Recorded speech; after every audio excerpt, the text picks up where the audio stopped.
Raindrops keep falling on my head. And just like the guy who's feeling. Samsung framleiðir vatnseld snjalltæki fyrir þig og þína sem þola íslenskt veðurfar. Kynntu þér málið á samsungmobile.is.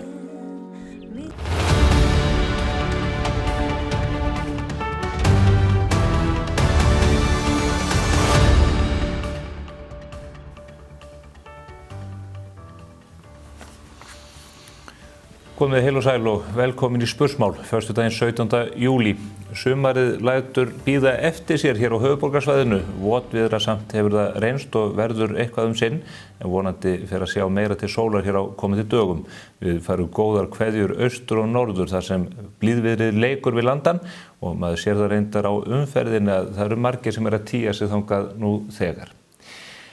Svo það hagkerfið íslenska. Verðbólga mæltist í síðasta mánuði 5,2% og við bíðum eftir því í næstu viku, nánar tiltekið 23. júlí, að fá næstu mælingu Hagstofunnar. Það verður áhugavert að sjá hvernig það fer, en flestir gera ráð fyrir því að verðbólgan verði talsvert yfir því marki sem að sett var varðandi mögulega endurskoðun kjarasamninga. Hún fer fram mánaðamótin ágúst-september. Þá hafa tíðindi við Hormúsund í átökum Írana við Ísrael og Bandaríkjamenn ekki gefið mönnum ástæðu til bjartsýni og olíuverð virðist ætla að haldast hátt og það mun gera okkur skráveifu eins og öðrum þjóðum.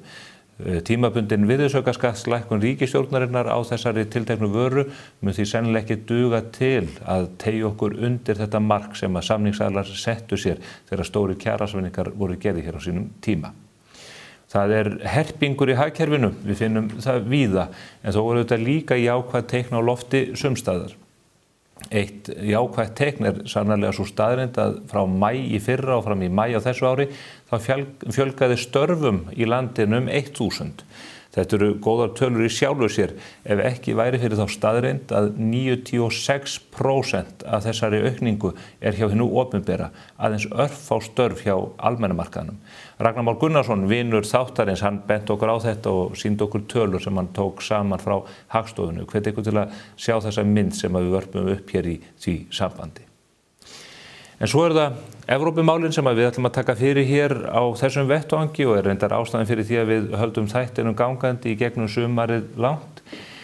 Það var í vikunni sem að Já-hreyfingin sem hefur farið mikinn á síðustu vikum ákvað að birta myndband sem að sýndi það hversu dýrt að vera að kaupa í matinn á Íslandi. Þau ákvað að notast við mjólkurlítran sem eining sem þekkt í pólitískri umræðu til þess að útskýra fyrir fólki svona blákalda veruleika sem að fólk býr við þegar að kaupa matvöru. Margrét Rós Sigurjónsdóttir sem varaborgarfulltrúi Viðreisnar, hún tók að sér það verkefni að útskýra af hverju mjólkin væri raun og veru miklu dýrari hér á Íslandi, ekki heldur en í Svíþjóð, ekki aðeins í krónumtalið heldur líka út frá lágmarkslaunum. Vandinn bara sá að þeim varð fótaskortur á svellinu við gerð myndbandsins. Mjólkurlítrinn á Íslandi kostar ekki 380 krónur, að minnst kosti ekki bónus á krónunni. Þar kostar hann 243 krónur. Í ljós kom þegar þessar tölur voru uppfærðar að mjólkurlítrinn á Íslandi í raun og veru ódýrari hér heldur en í Svíþjóð.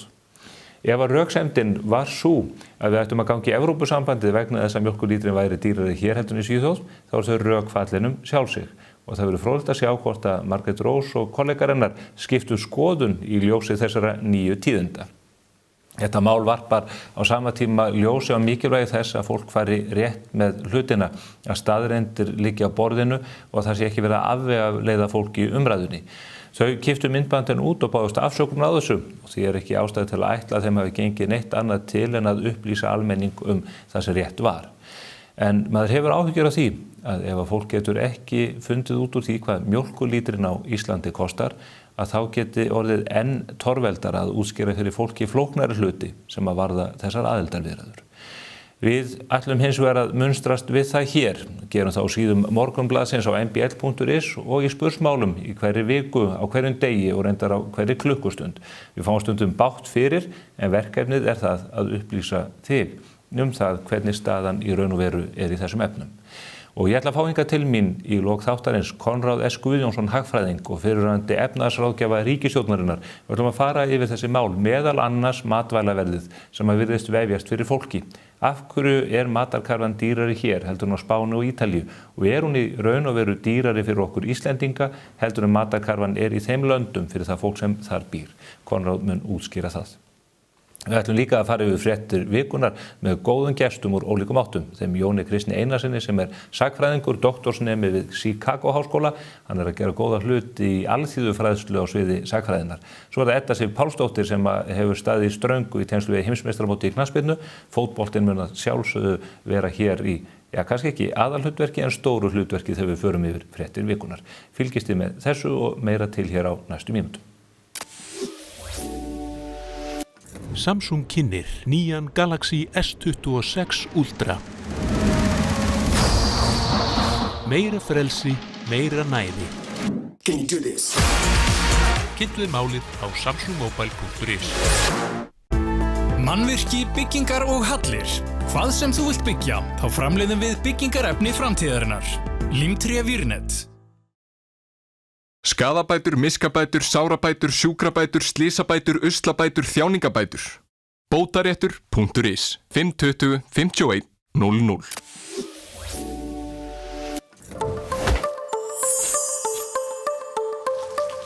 Út af mýja, það alveg svakalega láteiða yfir samfélagsmiðlum stjórnmálafólksins okkar þessa dagana. Það var því gott að fá svart á hvítu frá Bryndísi Haralds í vikunni að ef Ísland gengur í ESB að þá batni veðrið ekki. Sanna Magdalena flúði gráman hér heima og skellti sér bara út fyrir landsteinana í sólina. Það líka bara eina vitið, í alvöru. Þórunn Reynis, þarna hjá Úrval útsýn, hún hefur ekki undan að selja pakkaferðir sem bara fólk tekur einhver neyslulán fyrir og öllum drull. Frontkameru og sjálfur kóngurinn var staddur í Dublin á dögunum þar sem hann sötraði á einum skítköldum íslatti sem kostaði bara skíð og ingenting. Það náttúrulega bara allt betra í Löndunum en að Úrsúlu. Íslenskasti Íslendingurinn skellti sér á landsmót hestamanna liðna helgi. Hún elskar íslenska hestin, meir en allt. Í alvöru, bara meir en allt. Maður fær eiginlega bara flashback í forsetabaráttuna þegar hún bara plataði þetta hálfa þjóðina til að rétta upp hönd ef hún elskaði íslenska hestin. Muni eftir þessu. Þetta alveg ógleymanlegt og strangheiðalegt svona manipulation. Þokka Gunn ræddi við Sölva Tryggva hitt á þetta og bara aðalega þetta í hlaðvarpinu hans í vikunni og þar sagðist hún ekki vilja vera svona stjórnmálamaður sem myndi ekki skrifa sig í sögubækurnar. Svona basically sagði hún það einhvern veginn, já. En hún vill bara að það verði munað eftir öllum glóríunum sem hún hefur gert og það bara allt í lagi. Narrenburgin okkar hefur ekkert að gera í sumarfríinu annað en að leita af Samúel, tímaritinu. Ekki þarna Samma saxofón eða einhverjum álíka heiðursmönnum sem bera þetta nafn. En nú skulum við bara leggjast öll á eitt og hjálpa Jóni að finna fleiri Samúel. Ragga Konna fagnaði 42 ára afmæli á dögunum en hún lítur ekki út fyrir að vera deginum eldri en 35. Kræst hvað hún lítur vel út í alvöru. Ísdrottningin deildi geggjuðu húsráði með alþjóðavikunni og sýndi hvernig hægt að ná svona fornum borðbúnaði úr Valhöll aftur eins og nýjum. Nei, nú séu spjósna mínar. Ekki gera, ég í æfingarbrosum. Eina sem þú þarft vaskafat, álpappír, matarsódi, salt, heitt vatn og æfingabuxur. Já, þær eru algjört must, æfingabuxurnar. Svona var hún. Sést þetta. Þá förum við í fréttir vikunar, þær hafa verið af margvíslegu tagi. Ég fengi til mín góða gesti úr ólíkum áttum. Það þau Edda Sif Pálsdóttir, íþróttafréttamaður á RÚV og Jón Kristinn Einarsson, sagnfræðingur sem nú uppfræði þjóðina með nokkuð nýstárlegum hætti það hvaðan við komum og kannski hvert við erum að fara. Velkomin bæði tvö. Takk fyrir. Takk. Edda, ég komst ekki hjá því að hnippi þig og fá þig hérna á vettvang út af frábæru umfjöllun ykkar og utanumhaldi á heimsmeistaramótinu í knattspyrnu. Já, takk fyrir það. Þetta hefur verið risaverkefni gerir ráð fyrir. Risaverkefni og ég man bara dagana fyrir þá hugsaði maður svona einhvern veginn út í hvað maður að fara. Þetta er einhvern veginn langstærsta stórmót sem við höfum farið inn í og 104 leikir virkar þá svona ég svolítið ill yfirstíganlegt eða þannig. Svo bara einhvern veginn fyrir að stað og allt í einu eru bara 102 búnir og bara 2 eftir. Já, og maður kannski vorkennir ykkur ekki mikið þegar maður skoðar yfirferð Infantinos hann náði bara 2 leikjum á dag, kallinn. Hann búinn að fara held ég 2 hringi í kringum jörðina eða eitthvað á þessum dögum síðan heimsmeistaramótið byrjaði. Já. Þannig að já, hann hefur farið lengra en við. En þetta það skal ekki lítið gert úr því að halda utanum þessa leiki, sýna þetta, fjalla þetta, greina þetta. Það stórt teymi sem að kemur að þessu og umgjörðin mikil. Já, samt örugglega færri en þið mynduð halda. Já. En þetta einhvern veginn, stundum smellur þetta bara. Og þetta einhvern veginn, sérfræðingahópurinn okkar hefur verið alveg frábær. Hafa öll svona ólíka kosti einhvern veginn og koma með svona hvert sitt einhvern veginn að borðinu. Tæknihliðin öll gengið líka ótrúlega vel. Það hefur bara svona rúllað, smurt og þannig einhvern veginn hefur komist í gegnum þetta, sko. Já. Svo er þetta náttúrulega bara alveg brjálæðislega gaman, þannig að mann er engin, sko, vorkunn saman hvernig þið litið á það. Mótið hefur verið frábært. Stórkostlegt mót. Já. Og svo veit ég hvort að maður litast svona mikið sjálfur af, sko, því ég var að hlusta bara eitthvað útvarpið á leiðinni hingað og þá var einhver að tala um að riðlakeppnin hefði verið svo leiðileg og eitthvað. Mér fannst þetta allt brjálæðislega skemmtilegt. Já. Og maður einhvern veginn, það er alltaf einhver fegurð í hverjum leik, finnst mér. Það er alltaf einhverju svona sigurvegar og við fengum þannig Grænhöfðaeyjar og Curaçao og það allt sem að svona, er svona í upphafi móts einhvern veginn og svona leikmenn kannski sem maður hafði ekkert séð mikið áður en eiga sér skemmtilega sögur og þá dettur maður inn í það og þannig að það gerist svolítið í riðlakeppninni og svo taka svo þessar stóru hestarnir við í svona undir lokin. Þetta er eðlis ólík svið, riðlakeppnin og svo loka frágangurinn allur á þessu. Já, það er það, sko. Og svo fikk ég skemmtilegan post frá bara mann út í bæ sem hafði tekið saman alls konar upplýsingar að því sumir hafa kvartaði við að þetta sé svona stórt mót og svona mörg lið og eitthvað. En allavega samkvæmt hans samantekt sem var alls konar tölfræði, sko, mörg skoruð, svona risastórir sigrar, eitthvað svona ekkert af þessu hefur fylgt því að mótið hafi stækkað svona mikið. Þannig að það er ekkert sama sem merki að það sé eitthvað leiðilegri leikir eða minni spenna eða eitthvað þó að það séu fleiri lið. Nei.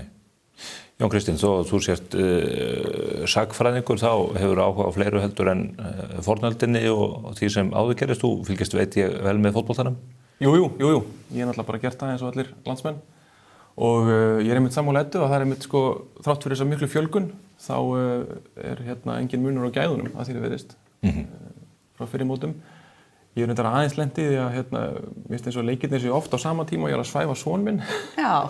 Þannig oft er fyrri hálfleikurinn svona hálfleikurinn í móðu en svo nærma seinni hálfleikurinn. Ertu ekki með eira með þá? Ég þyrfti reyndar að gera það. Já, það er svolítið gert. Nei, maður þarf að byggja upp tengslinn við börnin á fyrstu æviskeiðunum þannig að þetta er algjörlega, þetta er versta hugmynd sem ég hef heyrt. Sleppa fyrir hálfleiknum. Nei, en þetta eru 48 lið, þá fer maður auðvitað klóra sér í kollunum því að við skulum ekki vera þarna. Nú er umræða að þetta mót verði enn stærra og fjölmennara á komandi árum. Já. Það hlýtur enda með því að við komast aftur á HM. Það er eiginlega það eina sem maður hugsar, þú veist, það er eitthvað, þá hljótum við að enda þarna. Já. Og maður einmitt spyr sér sko einhvern veginn af hverju þetta gerðist þarna 2016 og 2018 og svo virðustu vera einhvern veginn ég veit ekki, kannski ósanngjarnt að segja langt frá þessu núna, svona, já, undankeppnin var nú ekki alveg þannig, en jú, það hlýtur að gerast, en ég veit samt ekki alveg hvort að það sé við viljum, að það sé fjölga ennþá meira. Já, við kannum vilja það sem Íslendingar.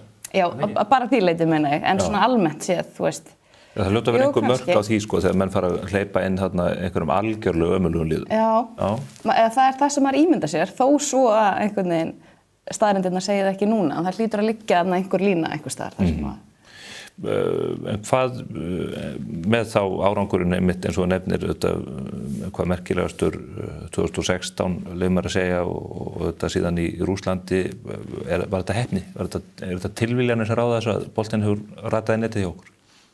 Eða hjá andstæðingnum? Þetta held ég að þetta sé samspil margra þátta, en mann finnst samt svo skrítið að hugsa til þess hvað stutt síðan þetta var miðað við hvað manni líður eins og við séum langt frá þessu núna. Og ég veit ekki alveg hvað það er. Maður heyrir samt að ég hlusta ná mikið á svona fótbolta hlaðvörpum að svona almennt finnst mönnum eins og liðið núna sé einhvern veginn ekkert sambærilegt við liðið sem við áttum þá. En það var svona margt sem einhvern veginn, ég held að karakterinn þá og í þeirri samsetningu af leikmönnum hafi einhvern veginn spilað stóran þátt í hversu langt þetta lið fór.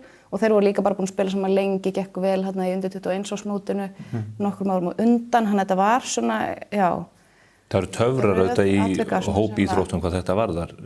Hvernig menn smetla, það skiptir máli að vera með öflugan þjálfara sem að drífa liðið áfram mánaði þeim túr. Það er það sko. En svo er líka fegurðin við svona íþróttir er náttúrulega svo að það er oft bara eitt augnablik sem getur snúið öllu. Það er eitt víti sem er varið eða mark sem leikur inn og þá verður sagan allt önnur og við fyrir að hugsa hlutina á allt annan hátt. Snýstleikurinn algjörlega við. En maður horfði samt á sér liði núna eins og Curaçao til dæmis og eitthvað. Eru við ekki betri en Curaçao eða hvað? Við betri en þeir. Já. En þannig að, já, ég veit ekki, það þarf einhvern veginn allt svolítið að falla með okkur, held ég. Og ég man eftir því, sko, ég fekk alveg mikla gagnrýni fyrir það að spurja Heimi út í Rússlandi eftir síðasta leik, svona hvort að hans, kannski fólki fannst það ekki tímabær spurning, ég veit ekki, en ég vissi að ég var ekkert að vera að hitta hann aftur í bráð, ég spurði eitthvað svona hvort honum fyndist við eiga heima á þessu sviði og fólk var sko sármóðgað og fannst þetta bara astanleg spurning og eitthvað svona.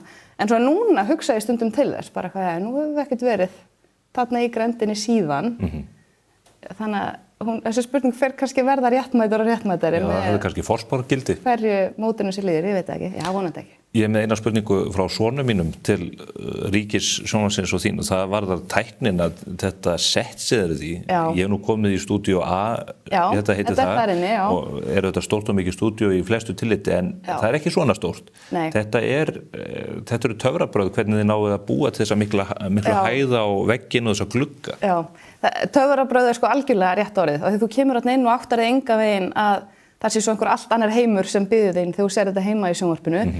Og þetta er bara svona tilbúin heimur, þú veist það er bara búin til þessi ásýnd og svona element tekin úr bara svona grafík mótsins og svo líka bara einhvern veginn þessum heimur sem búin þarna til og þetta er allt bara með einum takka, færumst við til dæmis í HM-kvöldinu þá eru við framar og það er bara gert með einhverjum einum takka, þú veist við færum okkur aldrei, nei, og myndavélarnar eru alltaf bara stiltar einhvern veginn inn á svona einhverja punta inn í þessum gerviheimi sem eins og segir miklu stærri, það eru gluggar sem við tölum það lengi hvort að þú veist, gluggarnir óraunverulega stórir en þeir eiginlega mega líka alveg vera það því þetta hvað sem bara platt heimur. Þetta fantasíuveröld. En ég skil ekkert hvernig það virkar, þú veist, við getum fengið til dæmis bara ólíkt veður þannig að það er dimmt eða kvöld eða skilur allt þetta.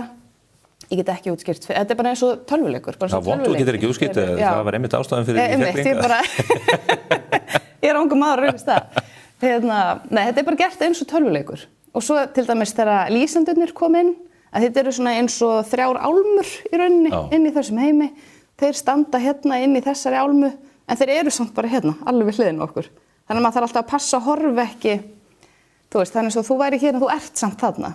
Þannig að ég má aldrei horfa hingað. Það þarf að blöffa. Já. En þetta er þá bara grænn bakgrunnur, það sem menn kalla green screen á ensku. Græna gímaldið og síðan teygja menn með tölvutækninni þessa myndu. Já. Þetta er ótrúlegt. Og það eina sem þarna er bara borðið og við á palli. Já. Og meira það ekki, sko. Ég vil útskýra fyrir áhundum að allt það sem er hér fyrir aftan okkur er raunverulegt og þetta er raunverulegi viðmælendur. Þið getið ekki stólað á það þegar kemur ríkissjónvarpinu. En þá að mótinu. Förum aðeins yfir sérstaklega undanúrslitaleikinn milli Englendinga og Argentínu. Englendingar voru með þetta í hendi sér. Jón, þeir skora þetta mark, þeir voru miklu stöður maður bjóst við þarna í fyrra hálfleiknum en örlögin gripu í taumana. Já, það leit þannig út að þeir hefðu þetta í hendi sér þarna á mínútu 70 eða eitthvað en svona eftir á að hyggja þá náttúrulega var þetta allt bara einhvern veginn upptaktur að endalokunum og þeir náttúrulega litu bara að berja sig eins og harðfisk og það er kannski þetta kvart yfir því að dómarinn hafi ekki stigið inn í en menn verða náttúrulega bara að svara í sömu mynd ef þeir lenda í svona átökum, sko. Þetta voru mikil líkamleg það var mikil snerting í þessu og alveg frá fyrstu mínútu menn lágu hverjum annað þveran þarna á fyrstu 3 mínútu leiksins. Já, akkurat. En það er eins og englendingana, sko. Nú hef ég ég er fæddur 96, þannig ég man eftir EM 2004 og HM 2006 og allt frá því að ég fyrir að muna eftir mér og ég hef alltaf haldið með Englandi, sko.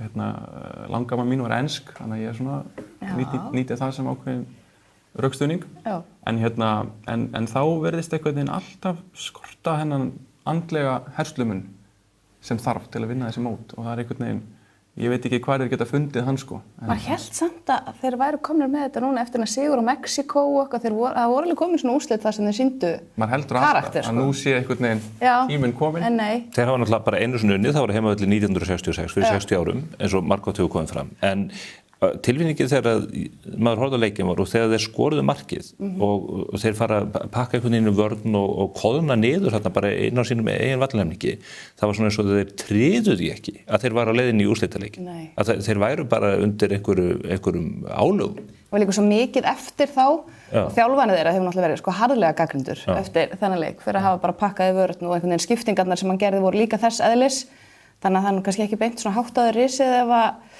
það staðan í undanúrslitum á móti liði eins og Argentínu sem búið að sína á þessu móti að þeir geta alveg lent undir og komið tilbaka alveg sama hversu lítið þeir eftir. Þannig að...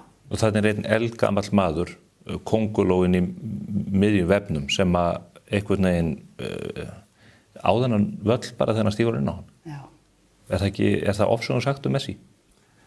Nei, bara ótrúlegur galdramaður sko og ég held að það hefði enginn átt von á því þegar við vorum að fylgjast með HM fyrir 4 árum að hann yrði ennþá, þá vorum að tala það hvort hann myndi hreinlega leggja skóna á hilluna eftir það mót og nú hann bara ennþá í fullu fjöri, er hann markahæstur á mótinu ennþá? Hann... Já, þeir eru 2, hann og Mbappé, þannig að þeir geta báðir ennþá. Þetta bara með hreinum ólíkindum sko. Já. En það bara einhver svona ára sem hann greinilega hefur bara með sér. Bæði liðsfélagar hans og aðrir, það einhver svona ómæld virðing sem þarna og það fylgir líka bara held ég þessum argentíska fótbolta. Þú veist, þetta er bara einhver önnur skepna. Þetta bara allt annað heldur en þú sér bara að þú horfir upp í stúku ástríðuna og tárin og svekkelsið og þetta allt saman. Hann í guðatölu og maður sér það best þegar það brotið á honum. Þeir mæta allir. Það mætir all liðið og slag skjaldborgum mann og þeir reyna að minnst hvort að berja einn. Þannig að það einhvern veginn viðkvæðið. Og þetta myndi ekki gerast hjá öllum, þetta myndi aldrei gerast hjá frökkun til dæmis, sem með allt annað geðslag. Já.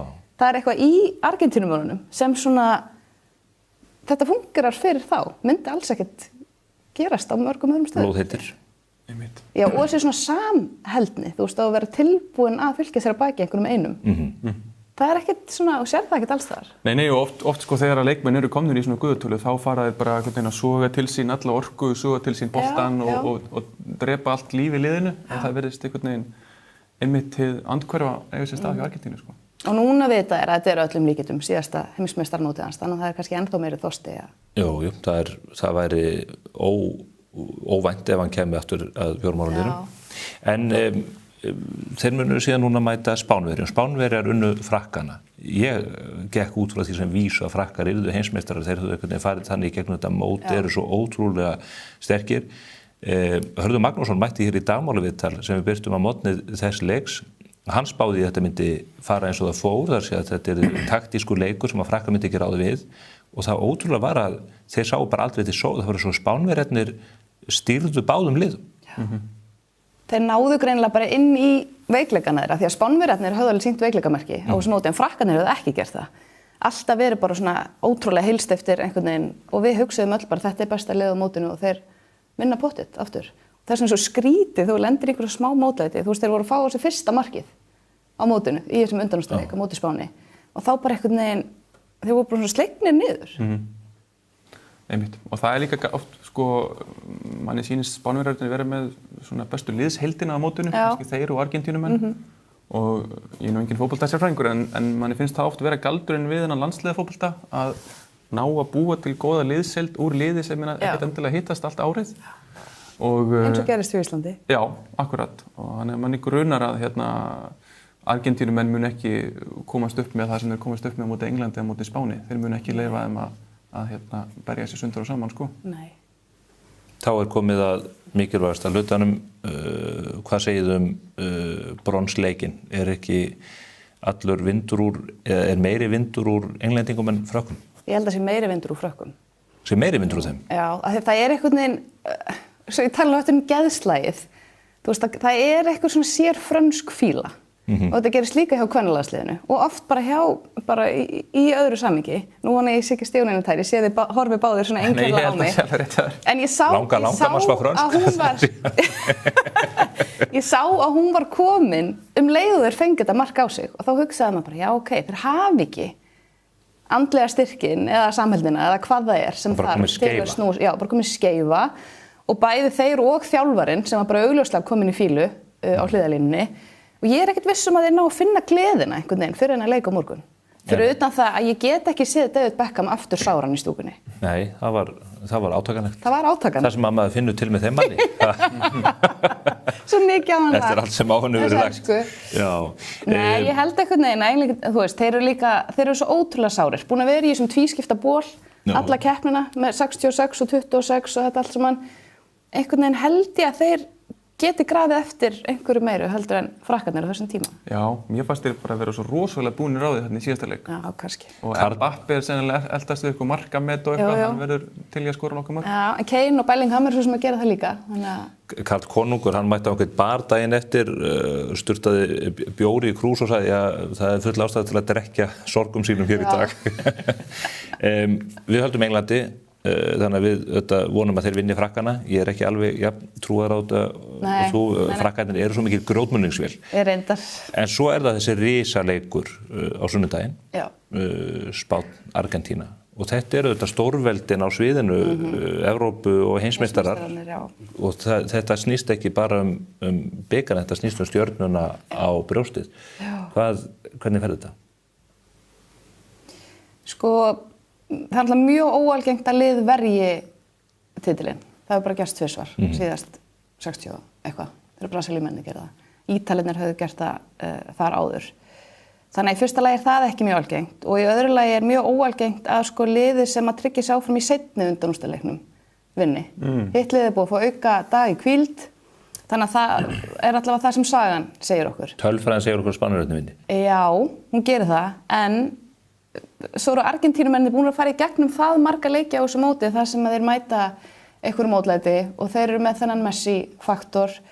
Þannig að núna akkurat einhvern veginn finnst mér eins og Argentína muni hafa þetta. Já, sko ég vona að Messi vinni, maður einhvern veginn heldur með honum. Já. En mig grunnar að Spánverjarnir hafi það undir, sko. Þeir eru bara einhvern veginn það massífir.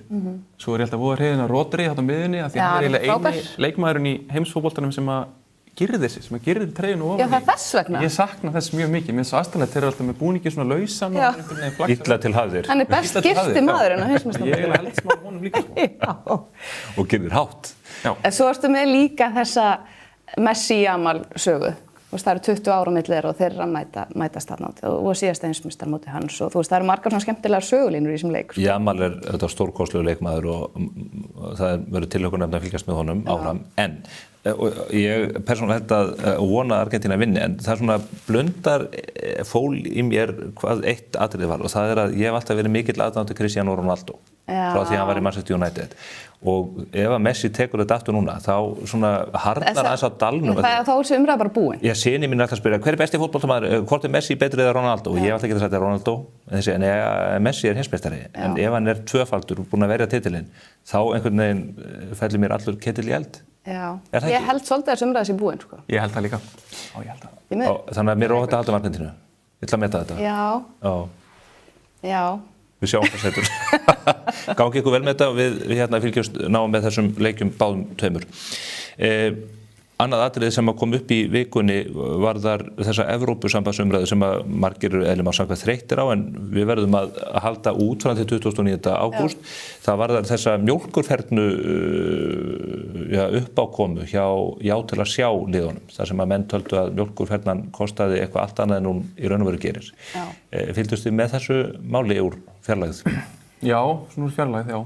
Hvað var það, 380 krónur þegar hún kostar raun 243 ár. Ég skilst reyndar að þetta sé eiginlega nákvæmlega sem að mjólkurlíturinn kostar í melabúðinni. Já, það er reyndar útskýrt ýmislegt. Útskýrt þetta mál. Já. Ég held að þetta væri einhver sojamjólk úr hýjalínu eða eitthvað svoleiðis, sko, en hún er kannski enn dýrari.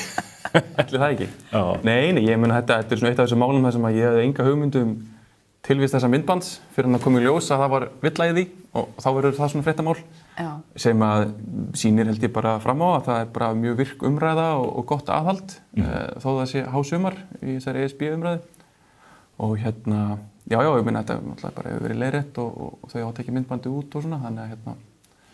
Þetta er náttúrulega vandræðalegt samt, sko.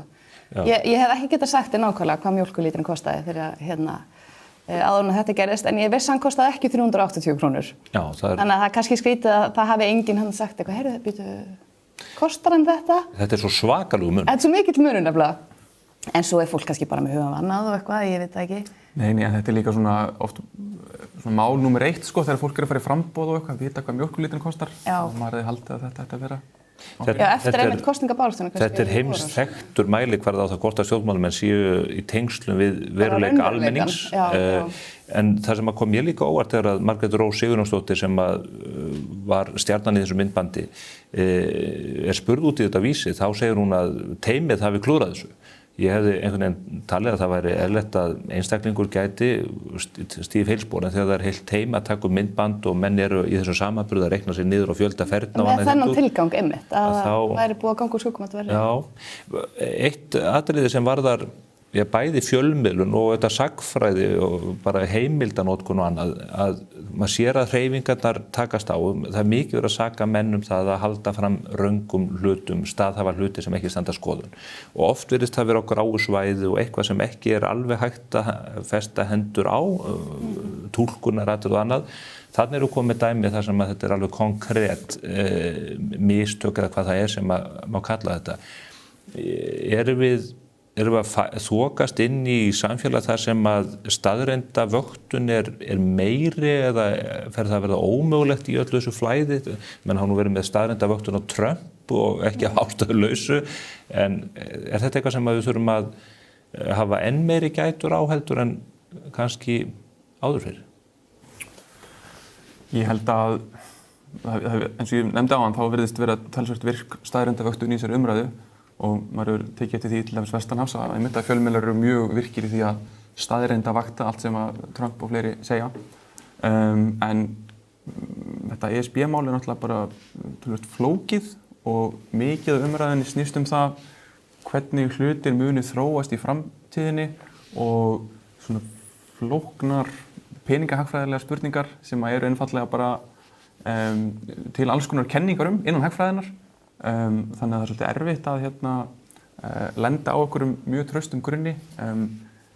Ég veit ekki hvenær, ef við göngum inn í ESB og tökum upp evru, ég veit ekki hvenær það myndi gerast, þetta er 5 ár eða 10 ár eða eitthvað og það veit enginn í hvers konar heimi við lifum þá. Þannig að allir sem segja að þetta mun gerast þegar við tökum upp evru eða hitt mun gerast, hvort sem það er gott eða slæmt, eru einfaldlega spekulera. Þannig að það ætla að vera með einhverja staðreyndavakt svoleiðis en náttúrulega erfitt og þá verða menn kannski bara viðurkenna að þetta er allt svona frekar miklar spekulasjónir. Mig grunar hins vegar að þetta mál verði allt svolítið svona antiklimaks saman hvað gerist. Það er að segja, ég held að það muni færri hlutir muni skána en fólk heldur ef við göngum í ESB eða versna saman hvor meginn fólk er og ég held að sagan muni mögulega muna þetta sumar svona svipað eins og þegar kosið var uppkastið 1908. Já. Þá var heilmikil debatt mjög svona tæknileg atriði tengd sambandinu við Dani og margt sem er mjög illskiljanlegt í dag. Hreinlega hvernig munum tókst að galdra upp svona heitar tilfinningar jafn tæknilegt mál og raunbar vitni. Og ég meina í dag, við erum nú þegar í EES, ekki satt. Og fólk hefur talað við sem þegar búin að taka upp eitthvað 80% af löggjöfinni eða hvað svo sem svo tala lendir. Menn er að deila mjög þá tölu líka meira segja? Já.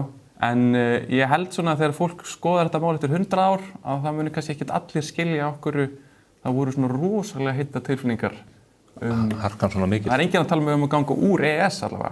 Þannig að fólk virðist vera sammála kosti þess að við höfum aðgang að þessum markaði og svo framvegis. Þannig að já, ég held að fólk þurfi líka aðeins svona að jartengja sig á milli í þetta saman. En sko með umræðuna sjálfa, mér finnst ég alveg svona að finna til aukinnar ábyrgðar þó ég sé bara í íþróttafréttum að að einhvern veginn það sem að frá okkur kemur sé rétt og þið örugglega mókanum líka. Allt í einu er einhvern veginn svona þessir eldri og hefðbundnari fjölmiðlar. Mér finnst þeir vera komnir með miklu meiri ábyrgð og við þurfum að ganga úr skugga að það sem frá okkur kemur sé rétt. Og við höfum bara séð á þessu heimsmeistaramóti að það er búið að snúa upp á alls konar umfjöllun hjá erlendu fjölmiðlum. Það er búið að gera Thierry Henry til dæmis eitthvað upp. Hann átti að hafa sagt eitthvað og það flaug út allt og svo horfði maður á þetta og sá að það var ekkert rétt. Þannig að, og þetta er í fyrsta skipti á þessu móti sem ég hef svona aðeins stíft tánni í að nota gervigreindina að því leiti ég bara flett upp innan hvað þessi er búin að skora mörg að bera þennan saman við hinn og eitthvað svona en mér finnst ég aldrei alveg geta treyst í. Ég fer alltaf líka hinum inn og fletti því upp hvort þetta sé ekki örugglega rétt af því ég hef alveg séð vitleysur þarna og það er kannski ekkert stórmál þó ég segi einhver að við skorum svona mörg eða ekki en það er samt svona, þú vilt bara að þetta sé rétt og fólk getur treyst því að það sem frá okkur kemur sé rétt, alveg sama hversu lítið það er sko. Gervigreindin er einmitt þekkt og gott tól þannig en hún er ekki óskekul og eitt af því sem maður tekur eftir í umræðum á samfélagsmiðlum að viðbrögð fólks og yfirferð hefur lengst, það er mjög gjarnan sem maður að sjá langa texta frá fólki. Þetta er í langflestum tilvikum eitthvað sem að gervigreindin hefur kokkað upp fyrir fólk. Þannig að fólk er bara komið með einhverjar vitvélar eða hvað maður kalla þetta sem er að matreiða einhverjar heillangar rökræður inn í umræðuna og nánast eins og að kaffæra andstæðinginn í alls kyns tölum sem að getur verið erfitt að staðreyna. Sem að kannski svona íhaldsamur og mér finnst alveg stórkostlegt að einhver gerir það sko, eða skilur og svo bara kópir eru þetta og hendur í einhvers staðar inn sama í hvað samhengi það er sko. Mér finnst það einhvern veginn Já, og svo er heilmikil vinna að fara sko, rekja ofan í fólk alla vitleysunum sem að gera einhvern veginn kokkar upp sko. Þannig Og fólk notar gervigreindina til þess að krönsa það allt saman? Já, akkurat. Nei, ég meina þetta er bara ekki gott sko, margt gott í gervigreindina en nú er ég aðeins verið að kenna í háskólum og þetta er bara, þegar kemur að hugvísindum og félagsvísindum þá er gervigreind ofta að gera meiri ógagn en gagn sko. En þegar þú ert með svona raunvísindi og hluti sem að byggja á svona tölum og það sem önskuðu kalla pattern recognition, þá getur hún verið mjög gagnleg. En þegar þú ert komin í svona huglægari efni, þá held ég að fólk verði að stíga mjög varlega til jarðar sko. Já, og fólk þarf að læra að fóta sig væntanlega mun hugvísindin jafnt og þétt gera það með tíð og tíma. Já, og bara, þú munt alltaf þurfa að hugsa fyrir sjálfa þig sko. Já. Gervigreindir breytir því ekkert sko. Hvað kostar mjólkurlítrinn? 238 krónur. 43. En talað hugvísindi, Jón, ástæðis að ég fæ þig hingað núna en ekki á einhverjum öðrum tíma er að þú hefur hleypt af stokkunum mjög áhugaverðu hlaðvarpi, Íslandssögunni. Akkurat. Og þú ert að, ég ætla ekki að segja dæla út þáttum, en þú ert að hefja vegferð, þar sem þú ætlar að teyma okkur hlustendur þína í gegnum Íslandssöguna. Já, mér fannst vant eitthvað svona ábyggilegt efni á þessu formi, þessu hlaðvarpsformi Íslandssöguna. Ég reyni nú að flétta einn svona sögu heimsins líka og sýna fram á að Ísland hefur allt frá landnámi verið hluti af heims- og Evrópusögunni og já, hugmyndin er sem sagt að ég er að byrja núna á 10 þáttum Ísland á miðöldum, ég er að gefa út einn á viku og eftir það þá förum við yfir í árnjöldina. Ég er nú þegar komin með þá flug í höfuðið að fjölga þáttunum aðeins, að vera jafnvel með 15-20 þætti árnjöldina sem er þessi tímabili 1500 til 1800 og svo verður sería nútímasögu 19. og 20. öldina. Hvað heldur þetta endi í mörgum þáttum? Ég er svona 40-50 í hugunum akkurat núna. Já. Og það er kannski ágætt að ég segi það bara við því núna, þá þarf ég líka að standa við það. Já, við gerum kröfum 50 þætti. Já, akkurat. En þetta bara hefur fengið fínar viðtökur og sýnir held ég að það er eftirspurn eftir svona efni sko, eitthvað sem er aðgengilegt og fólk getur hlustað á meðan það er að vinna í garðinu með eitthvað, en er samt svona tölvöld grundig yfirferð söguna. Ég ætla að spyrja, hvort er lengi undirbúið svona þátt? Það er mjög mismunandi, það fyrir eftir hvað ég er vel að mér. Ég er ekkert sérstaklega vel að mér í miðaldasögu, þannig ég hef svolítið þurft að lesa sjálfur. Svona efni má kannski segja að það hefur tekið alltaf ævina, því að þetta er auðvitað, þú ert að safna þarna í sarp en ert að sækja í einhvern brunn sem að þú ert búin að vera að fylla upp í gegnum alla þína menntun. Já, en náttúrulega svo er náttúrulega að nefna að þetta er byggt á viðtölum, ég fæ til minn einn sérfræðing í hvert þátt og er að ræða við hann og þeir svona koma til leiks með ákveðna sérfræðiþekkingu og ég reyni að ramma hlutina inn svo þeir séu svona aðgengilegir fyrir hlustendur og já, en þannig að þetta er bara ástæðan er kannski líka svo og ég er einmitt sjálfur í dóttursnámi og er allan daginn að setja niður á Þjóðskjalasafni og er að lesa bréf í kansíli stíl og vinna í neðanmálsgreinum, þannig að þetta er svona vettvangur þar sem maður getur aðeins sleppt af sér þessu fræðilega beisli og velt upp hugmyndum án ábyrgðar, kannski ekki alveg án ábyrgðar, en í öðrum stíl, í öðrum takti. Algjörlega. Þú ert í doktorsnámi við Chicago háskóla, en hlustendur þínir margir eru þeir ekki alveg öllu ókunnir. Þú skrifaðir mjög merkilega mastersritgerð á sínum tíma Jón Steingrímsson, eldklerkin mikla. Já, BR-ritgerð, já. Það var BR-ritgerð. Og hún var síðan gefin út, var það ekki, í ritröð hjá Sögufélagi, og þú vannst þætti fyrir Ríkissjónvarpið þessa miklu atburði og sögu Jón Steingrímssonar og meintan fjárdrátt hans og annað sem að fólk þekkti ekki almennt til. Já, einmitt, ég skrifaði BR-ritgerð Jón Steingrímsson og neyðarhjálp í móðuharðindunum undir handleiðslu Más Jónssonar. Satt þarna á Þjóðskjaldsafni í hálft ár og þurfti meðal annars að læra að lesa fljótaskrift sem var mikil eldskýrð. Og já, hún kom út sem bók og svo datt mér í huga að búa til þessa þætti sem voru sendur út á Rás 1.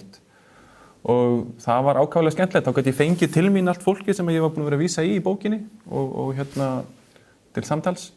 Og þeir fengu held ég bara frekar fínari viðtökur og það var svona hvatning til þess að halda áfram og Íslandssaga er svona framhald af því, sko. Það voru góðu þættir, þessi fyrstu 4 þættir sem eru komnir út núna eru góðir sömuleiðis. Hefst handa með Orra Vésteinsinni sem að ræðir í raun landnámið, meðal annars út frá fornleifafræðinni, afskaplega áhugavert. Þú ert síðan með Patreon síðu, útskýrðu það aðeins fyrir okkur, það til þess að gera fólki kleift að styðja við verkefnið en fá þá líka aðeins meira út úr þessari samfylgd. Já, sem sagt, við erum með svona stuðningsmannasíðu á patreon.com/Íslandssagan og þar geta hlustendur sem sagt komið inn og styrt verkefnið til þess að láta þetta verða að veruleika. En ég býð jafnframt upp á sérsnið leslista fyrir hvert þátt sem að hlustendur geta þá kíkt á og vilja halda áfram að kynna sér efnið. Ég held að svona hlaðvarpshlustun getur oft verið góð byrjun, sko, þú öðlast ekki endilega tæmandi þekkingu á okkur tilteknum eða hlusta á hlaðvarp en það getur orðið vísir að einhverju frekari þekkingaröflun og já, það er hægt að fá mögulega eitthvað auka efni í framtíðinni og þætti áður en lenda á almennum hlaðvarpsveitum og slíkt. Þannig já. Ég veist að margir munu öðlast nýjan og endurvakinn áhuga á Sturlungaöldunni eftir að hafa hlustað á viðtalið eða samtalið við Sverrir Jakobsson. Það er eiginlega, ég leyfi mér að segja, epískt. Já, ég meina Sverrir náttúrulega hafsjúr af fróðleik og búin að vera að kenna þetta efni allavega held ég 15-20 ár. Já. Þannig að hann var bara eins og ít og play, sko. Ég þurfti eiginlega ekkert að gera. Hann bara útskýrði allt fyrir mér í rúa mag, sko. Afskaplega skemmtilegt efni og óskaði góðs gengis með þetta allt saman. Takk. Rétt aðeins af öðrum fréttum vikunar, innbrotahrina virðist vera að skeggja höfuðborgarsvæðið. Ég hef verið að fylgjast með því bara í hverfinu mínu að fólk að verða vart við dróna sem verður að fljúga fyrir utan glugga hjá því til þess að kanna aðstæður. Þetta óhugulegt. Hafið þið fengið dróna við gluggan hjá ykkur? Ekki tekið eftir því, nei, en ég sé mitt mikið í svona þessum íbúasíðum á Facebook, þú veist, að það oft eitthvað skrítið að gerast oft, þú veist, þetta sama fólkið eða sömu mennirnir og nú allir með eftirlitsmyndavélar eða ringdyrabjöllur eða eitthvað, þannig að maður sér oft bara myndir af því sem að gerast. Ég las einmitt bara í sveitarfélaginu sem ég bý í fyrradag eða eitthvað, þá var einhver að elta unga konu heim á bílastæði og bara svona frekar skuggaleg saga, sko. Já. Og en það virðist einhvern veginn, því tiltekna fólki var bara mjög brugðið að það hringdi í lögregluna og hélt væntanlega að þeir gert eitthvað mál úr þessu, en það var svona einhvern veginn ekkert hægt að gera, virtist vera út frá þessari frásögn. En kannski óþægilegt að lenda í þessu sem er svona mikil innrás einhvern veginn í þitt einkalíf og svo virðist ekkert vera hægt að gera í því. Akkurat. Nei, ég hef ekki orðið var við neitt, sko. Ég held að mín 49 fermetra íbúð í miðbænum sé kannski ekki svona gullnáma fyrir innbrottsþjófa. Allar sagnfræðibækurnar? Nei, já, einmitt, það eru það, 6 bindi af Landsnefndinni síðari fyrir ekki. Ómetanlegt. Nei, en það er spurning líka með þessa tækni eins og dróntæknir og fyrst að menn eru að nota þetta. Hvað réttu fólk bara til þess að bregðast, er einhver tækjabúnaður sem hægt að nota til þess að koma þessu búnað fyrir kattarnef? Fá sér skeiðar rúður. Skeiðar rúður eða loftvarnabúnað. Já, kannski ætti Kristrún ekki að láta byssuna frá Erdogan gera hann óvirka. En svo þessi umræða alltaf óþægilega því að maður fer að horfa lítið kringum sig og hugsa, þessi eitthvað dölufullir, ég hef aldrei séð það. Já, maður heyrt af einhverjum sakleysingjum sem eru úti í göngutúr og lenda inn á einhverju íbúagrúppu. Alltaf umræðan einhverju sem eru að selja eitthvað, styrkja eitthvað og þá kemur póstur svo er hann tekinn út eitthvað afsakið, þetta voru menn frá Blindrafélaginu, eitthvað svona umræða þarna líka. Þannig að þetta svona, já. Já, við skulum, það er vonandi að verða hægt að stemma stigu við þessu. Það þetta líka vont ef að lögreglan hefur ekki burði til þess að bregðast við og við erum ekki með nógu marga lögreglutjóna með við fjölda íbúa hér í landinu. Annað ekki síður alveg mál, það er veðrið á suðvesturhorninu. Það er hitabylgja fyrir austan og ég heyrði félaga mínum í morgun norður á Akureyri, það er bara 20 stig hiti og heiðskýrt. Hvernig endar þetta hér í bænum? Við erum alltaf svo forpókuð og sjálfselska, við erum alltaf að tala bara verstu sömur í manna minnum að meðan fólk hérna fyrir norðan og austan bara að upplifa eitthvað Tenerife veður, sko. En þetta er hræðilegt, þetta stýrir algjörlega hvernig mér líður. Ég geri allt aðra hluti, þegar það kemur sól, þá ég bara byrja að fara með stelpunum, í drykk, eða erum við öll að fara að grilla, við þurfum að fara í sund og þú veist, ég bara æsist öllu upp einhvern veginn og verður svona sólarstressuð. Þegar það er svona skýjað og regn, þá ég bara, verðum bara inni. Eða þú veist, þetta er einhvern veginn. Ég var að tala þetta við pabbi í gær og hann bæði alveg bara einhvern veginn miður okkar yfir þessu bara. Þetta hefur engin áhrif á bókaormana? Nei, og ég er búin að vera í framkvæmdum þannig að ég er bara ánægður að vera inni, sko. Þú segir reyndar í HM líka, ég er eiginlega bara búin að vera inni þannig að ég er alltaf svona hálf fegin eða dettur inn rigningadagur þegar ég er á vaktinni þá allavega núllast hann út. Þú getur stýrt í líka hvað er í glugganum. Rétt, já, það er alltaf sól hjá okkur í hálfstofu, já. Já, svo er ég með annan fótinn í Chicago eins og þú nefndir og er svona í sambandi við vinni mína þar og í fyrra dag hafi verið 36 gráður þar og mátti ekki fóra þetta út úr húsi vegna skógarelda í Kanada. Þannig að það er alltaf eitthvað. Þá er maður nú bara Chicago, frábær borg, ég fór þangað í fyrsta skipti í vetur. Já, dásamleg, sko. Þeir öfunda okkur að veðrinu hér. Já, aldrei ánægð.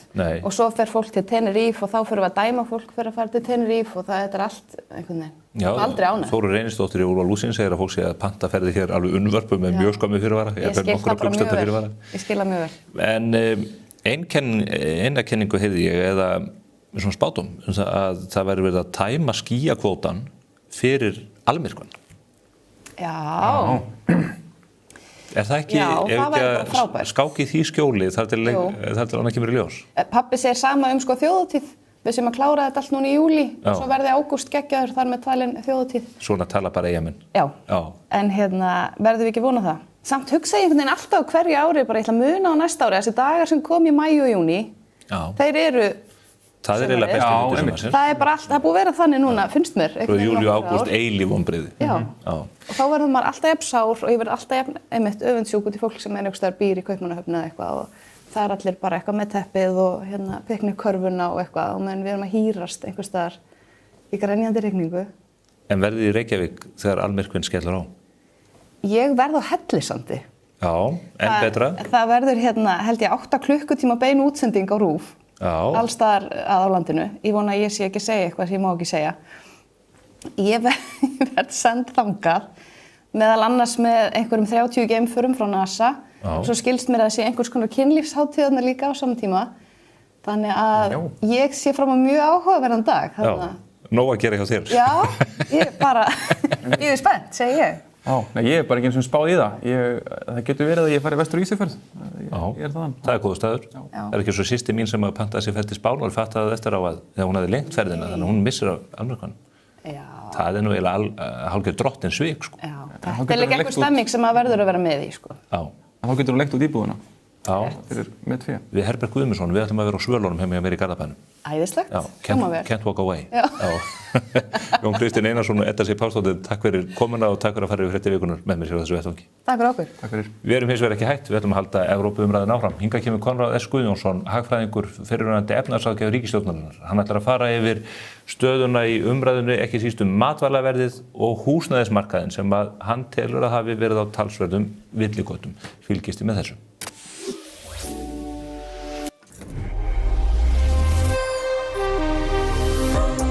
Renault Scenic. Sjáðu heiminn.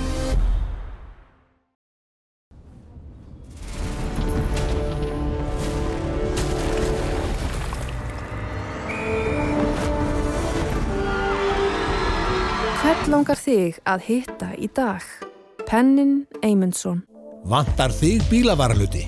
Á Poulsen.is finnur þú bílavarahlutina út frá bílnúmeri. Velur viðeigandi varahluti og pantar. Við sendum all land. Poulsen.is. Kafli 1. Uppgötvaðu sögur sem fara með þig í ferðalag. Sögur sem fá þig til að gleyma stað og stund. Hreyfa við þér og fá þig til að hlæja upphátt. Sumarið betra með sögu. Prófaðu Storytel í dag. Lexus RX. Komdu og reynslagtu RX 450h Plus Plug-in Hybrid. Þín býður óviðjafnaleg upplifun. Lexus Kauptúni. Þá höfum við gert fréttum vikunar ágætt skil, en áframheldur umræðan Evrópusambandið og hún mikil allt samfélagið. Það má segja að hún skiptist í 2 hluta í grófum dráttum, annars vegar það fullveldis rökin sem að menn að kýta hvort að við séum að framselja of mikið vald til Brussel eða ekki. Sumir tala að það sé verið að framselja það til framandi þjóða, eins og Ólafur Ragnar orðaði það, en aðrir vilja meina að við höfum nú þegar gengið mjög langt í þeim efnum með EES-samningnum. Hins vegar lítur þetta að efnahagslegum rökum, hvernig vöruverð kann að þróast í landinu, hvernig gjaldmiðillinn okkar þróast og hvernig við ætlum að haga til dæmis húsnæðismarkaðnum.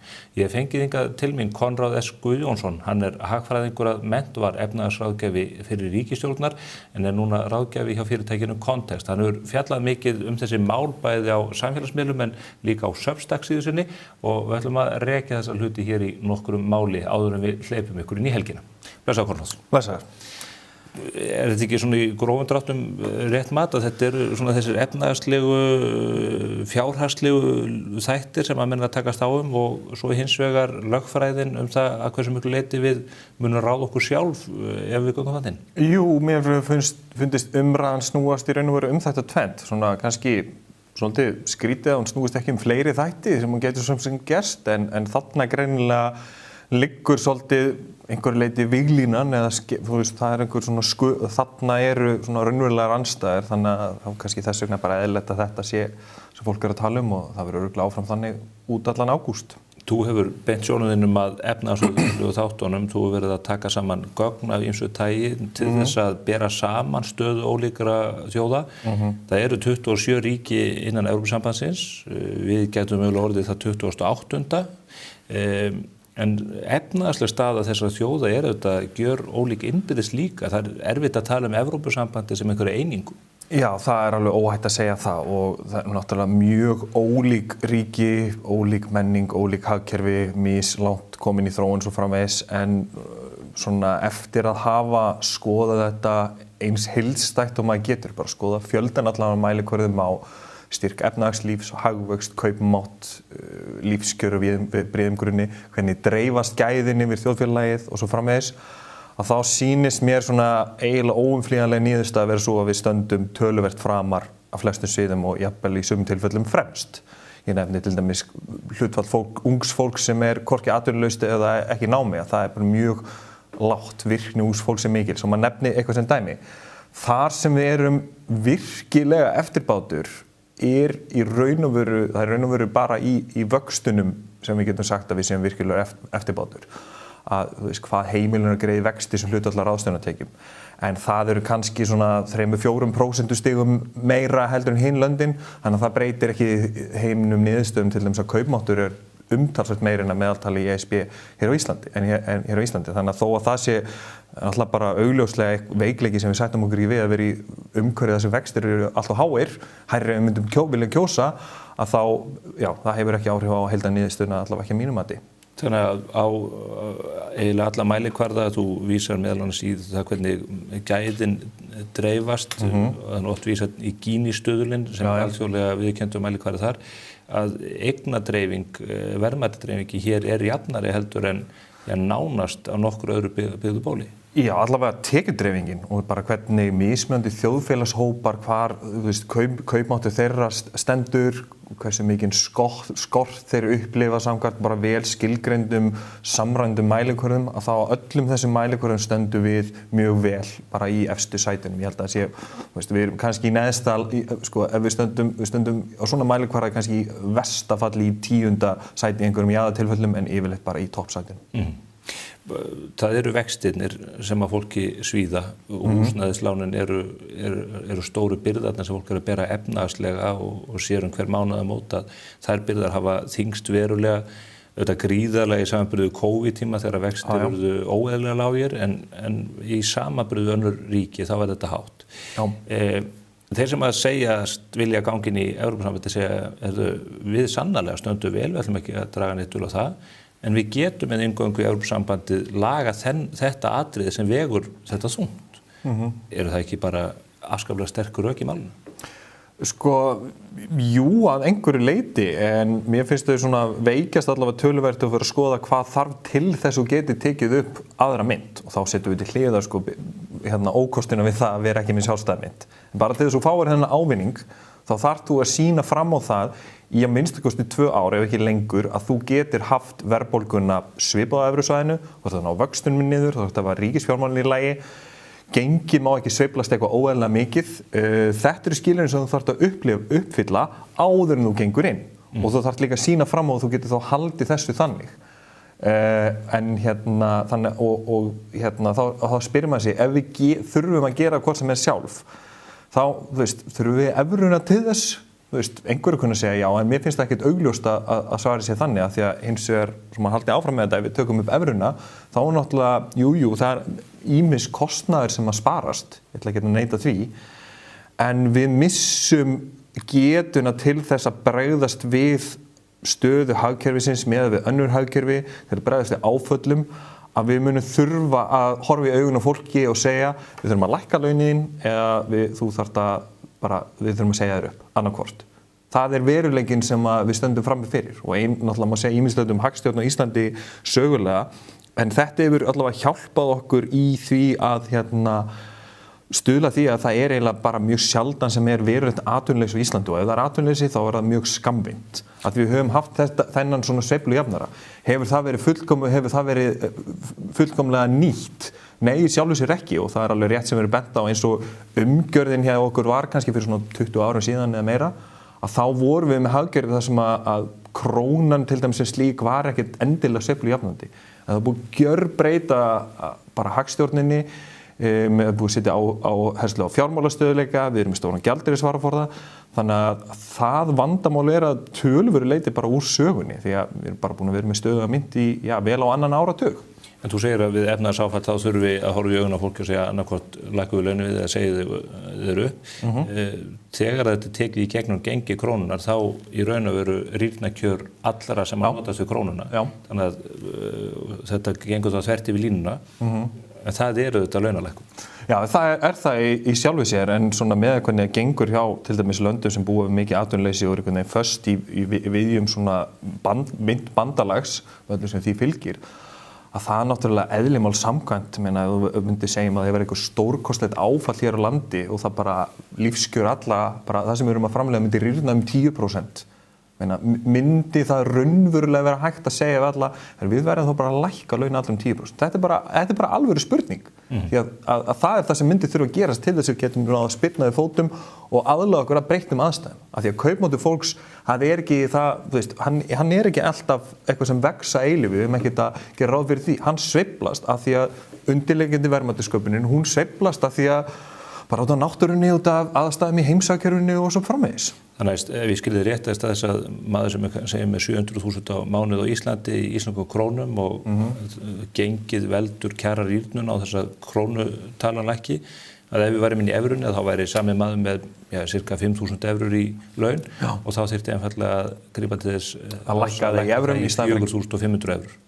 Fengið bara færri evrur í vasan. Það er raun og veru það sem við værum að horfast í augu við og þetta er náttúrulega eitthvað sem til dæmis löndin sem lendu verst í fjármálakreppunni í Evrópu glímdu einhverju liti við eins og Grikkir og fleiri að þau voru lengi að ná sér aftur á á rétta braut af því að þessi mekanismi var ekki til staðar til að bregðast við breyttum aðstæðum í hagkerfinu. Þannig að þetta mun reyna, ef við myndum fara þannig inn, myndi reyna á algjörlega járnaga í allri hagstjórn og í því hvernig vinnumarkaðurinn bregst við breyttri stöðu. En við þurfum auðvitað járnaga líka ef við höfum að uppfylla skilyrðin fyrir upptöku evru, eins og þú nefnir. Það nefnilega málið. Og ef ég reyna að lesa milli línana þá finnst mér eins og þú sett vantrúar og við getum það, getum við með krónunni lækkað vexti hér þannig að þetta verði bærilegra fyrir fólk og fyrirtæki? Sko, maður kannski vantrúar af því að það hefur aldrei tekist almennilega stíga skrefið sem þarf til þess að ná því en við höfum þokast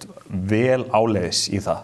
En að, við stöndum töluvert betur í þessum málum til dæmis núna en fyrir nokkrum áratugum síðan. Það er bara engin vafi á því og við erum svona þokast í þá átt finnst mér. Við fengum hérna einhver 7-8 ára tímabil þar sem vextir voru tiltölulega lágir, verðbólga var fremur lítil. Það er bara eitthvað sem höfum ekki þekkt síðan bara í byrjun 20. aldar. Við náðum því þó, svo náttúrulega kom COVID og allt fór á stað og við erum ennþá að súpa segja því. Þetta er alveg hægt en þú þarft að gera eiginlega sama til þess og ef þú myndir ætla að taka upp evruna. Þannig að þá er bara spurningin, þarft að horfa á kostin og galla við evruna bara eins og það er, ekki það að vextinni séu lágir, það snýst miklu meira. Og hvað er það, segjum sér svo að við séum búin að segja já 29. ágúst, við sækjum og við viljum ólm taka upp evru hér eins og sem við tala fyrir. Hvað er það sem þarf að gera? Hvað er það sem Kristrún Frostadóttir og Daði Már Kristófersson standa frammi fyrir þá á næstu dögum? Þau myndu þá þurfa að tryggja það, ef þau vilja drífa sér í evruna, tryggja það til dæmis að launaþróun sé í takt við verðbólgumarkmið og bara þróun verðmætasköpunar. Það er ekki flóknara en það. Okkur hefur ekki, það þýðir einfaldlega bara, ég myndi segja að þyrftu raun og veru bara breyta lögum stéttarfélög og vinnudeilur. Í raun og veru.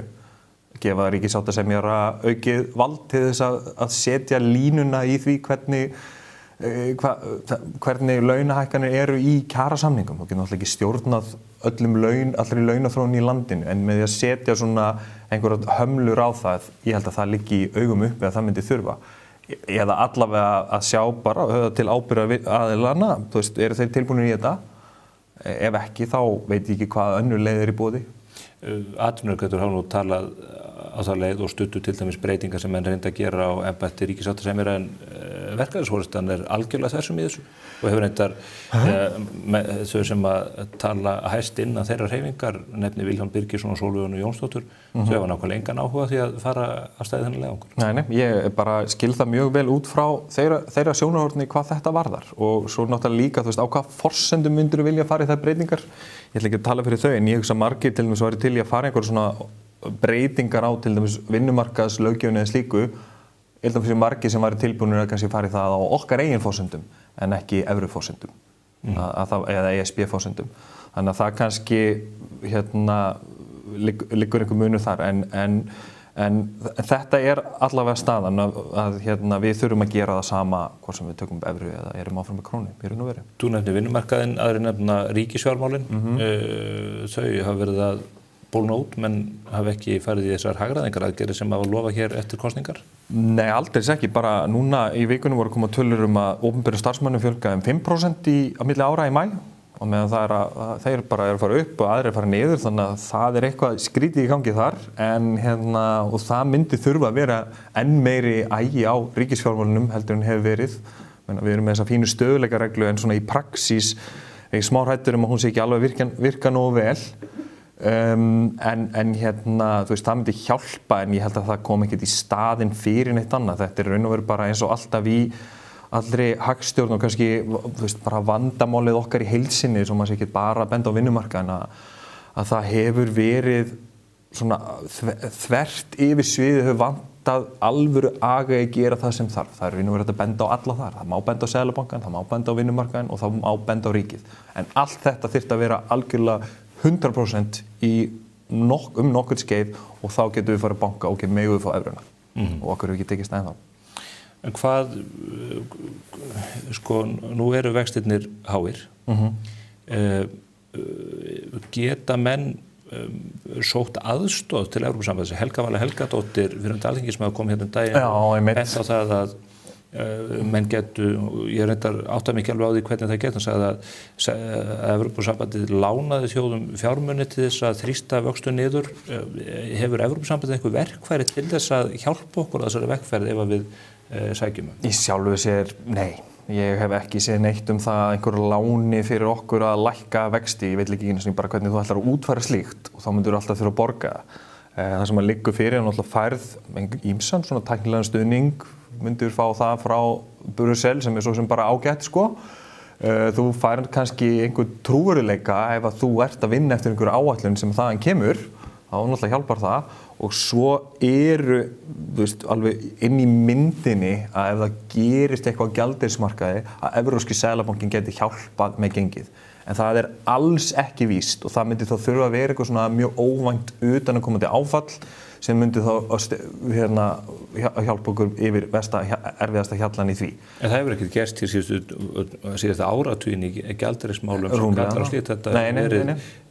Krónan hefur verið þó að fólki með að trúa því alveg ótrúlega stöðu. Hún hefur bara sinnt sínu hlutverki ótrúlega vel. Hún hefur brugðist við því sem hefur verið að gerast eins og bara COVID og svo við jöfnum okkur eftir COVID. Hún brást við því þegar var svona óvissa og hræðsla í kringum þegar Grindavík var rýmd, þegar var vandræði fóru svona komist í hámæli, þá veiktist krónan. Hún hefur bara þróast mjög mikið í takt við það sem að gerast í hagkerfinu. Mér finnst það reyndar að hún sé ég svolítið hræddur að hún sé of sterk núna, en þú veist, ég hef samt fullt að trúa því að með hvernig hún hefur virkað síðustu ár, að hún muni þá bara svaraði fyrir okkur, gjaldeyrismarkaðurinn muni á endanum svaraði fyrir okkur hvort hún sé of sterk eða veik og hvernig það allt saman sko. En þá vaknar aftur spurning, við getum erfitt að bera okkur saman aðra þjóðunum fórhundin að sjá hvernig svisneski frankinn, hvað hann hefur verið gríðarlega sterkur í þessum ólgusjóhöllum. En hér heima spyrja menn, krónan orsakavaldur, munum við alltaf þurfa að greiða tiltekið vaxtaálag eða hversu mikill kostnaðurinn á krónunni? Nú hafa Evrópusambandssinnar gjarnan gripið til þeirrar orðræðu að það kosti okkur 500 milljarða á ári. Það eitthvað langt frá því. Ég held að sé ekki einu sinni 10% og vel innan við 10%, kannski nokkuð prósent af þessari fjárhæð. Jú, það kostar sjálfsagt einhverja milljarða á ári. Það enginn sem að sjálfur sér neita því.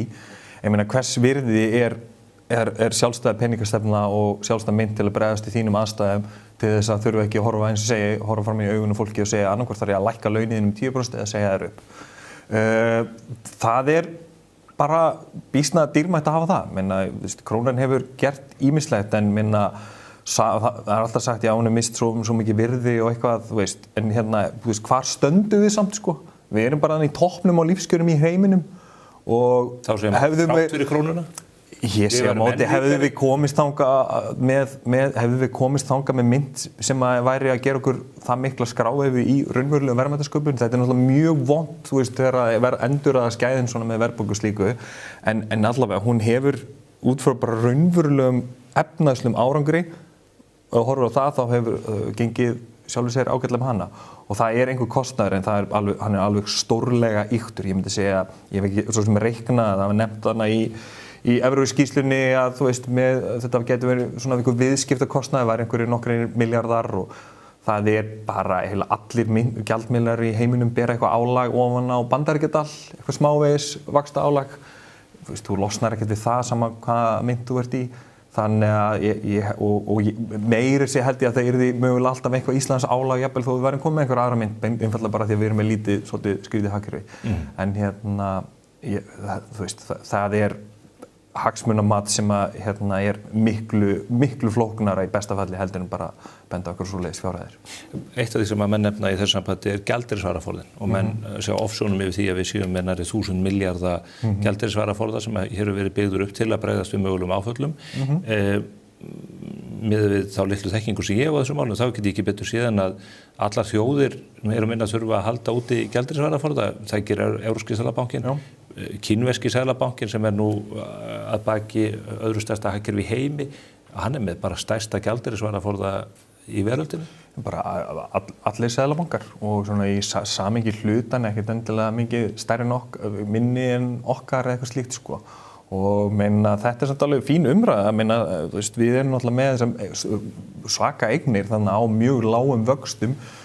Mér þætti alveg málefnilegt að velta því fyrir sér hvort það sé ekkert að fjárfesta einhverju hluta í því einhverju sem gefur aðeins meiri vexti, þess að vera að taka einhverja mikla áhættu, náttúrulega bara eðli, þú veist, þetta svona stuðpúði fyrir hagkerfið þannig að þú vilt geta gengið nokkuð auðveldlega á honum, en þetta ég meina, eins og segi bara aftur, auðvitað kostnaður við krónuna, en það líka ýmis ábati af henni og bara eins og ég nefndi inn í byrjun, þú veist, niðurstaðan alltaf svo að við stöndum bara mjög vel þegar kemur að lífskjörum og það hlýtur að vera ágætis mælikvarði á hverju þetta hefur skilað okkur.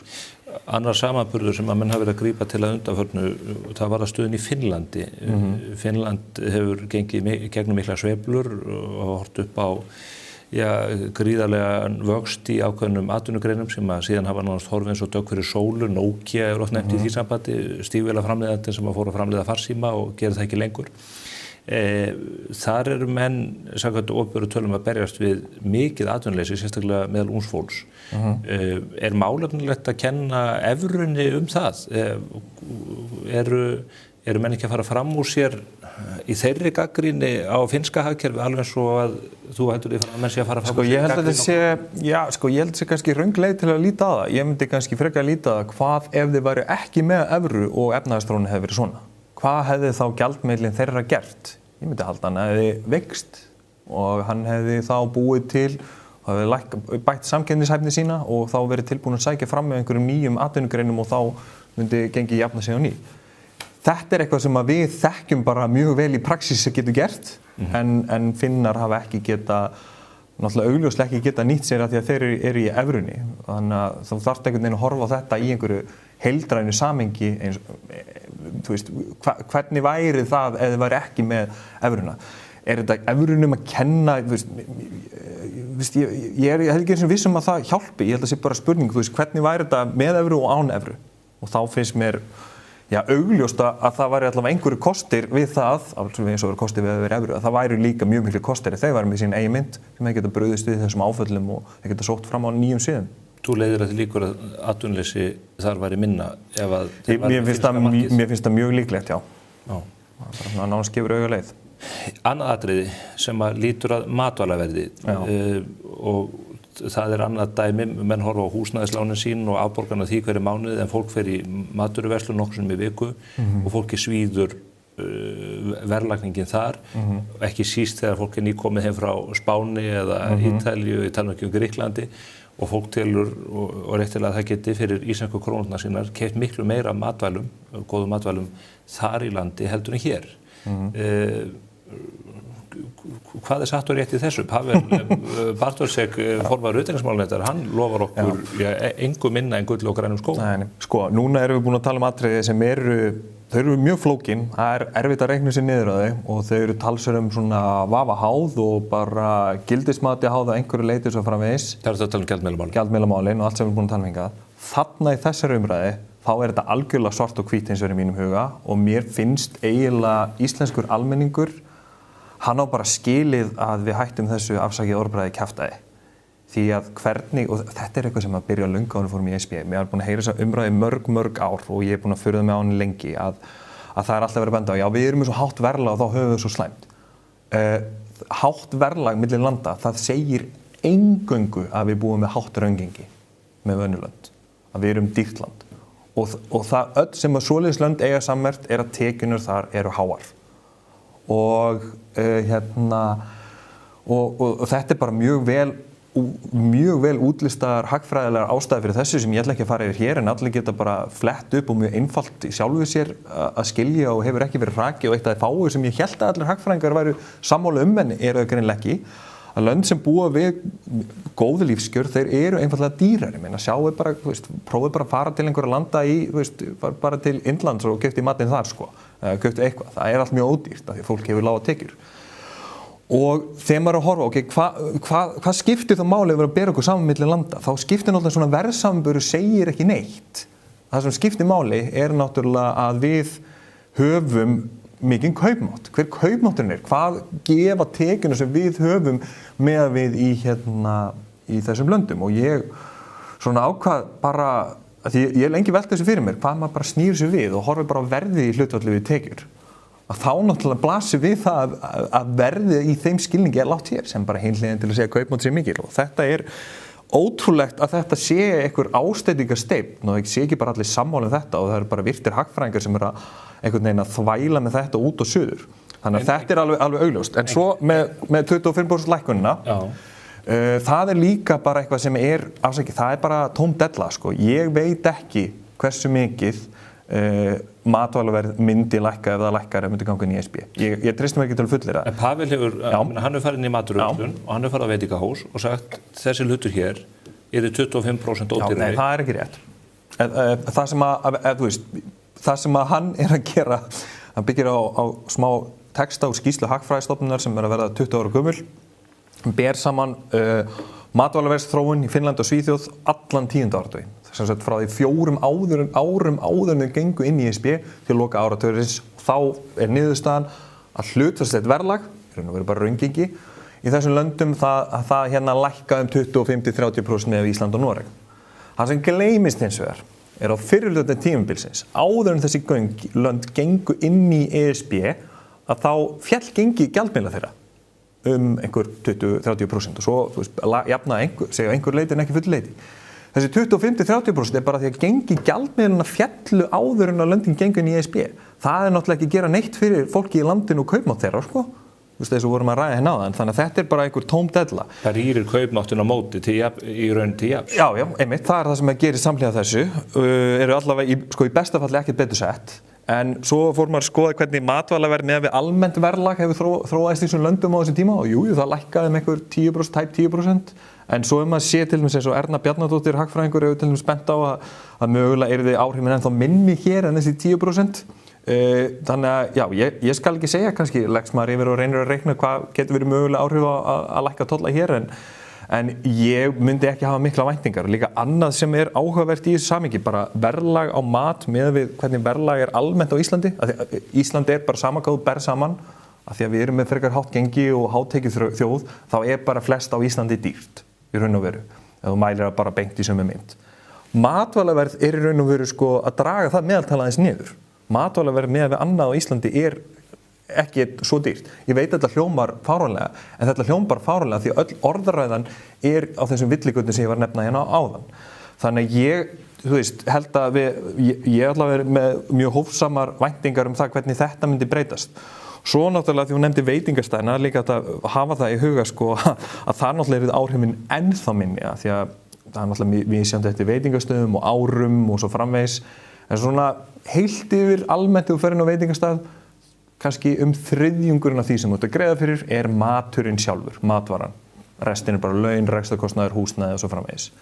Þannig að það segir sér sjálft að það myndi ekki breytast neitt sem einhverju verulegu máli skiptir. Til þess að ná fram mikilli lækkunin á veitingahúsum þá að lækka launin því að þau eru í flestum tilvikum orðin bara helmingur. Já, bara rekstrarkostnaðin, húsnæðiskostnaði, allt þetta sko. Já. En talandi matvælaverðið, og nú ætla ég að spyrja sem sá sem ekki veit. Af hverju getum við ekki komið málum þannig fyrir þó að við séum að há laun hérna? Að matvaran verði ódýrða á pari við spátn. Hvað það sem veldur því að varan, og reyndar ef ég hugsa enn lengra, að ef ég fer frá Spáni suður til Marokkó, að þá enn mikill munur þar á milli.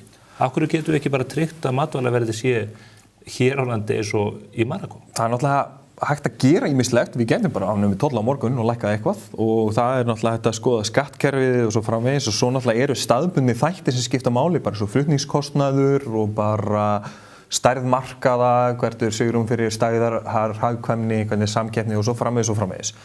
En það, í kjarnanum þetta svona, að lönd sem að framleiða verðmætar vörur og flytja til útlanda, þar verður niðurstaðan sú að eins og Ísland gerir, það verður niðurstaðan svo að tekjurnar þar og launin þar, þau verða há og fólki þar fær mikinn kaupmátt.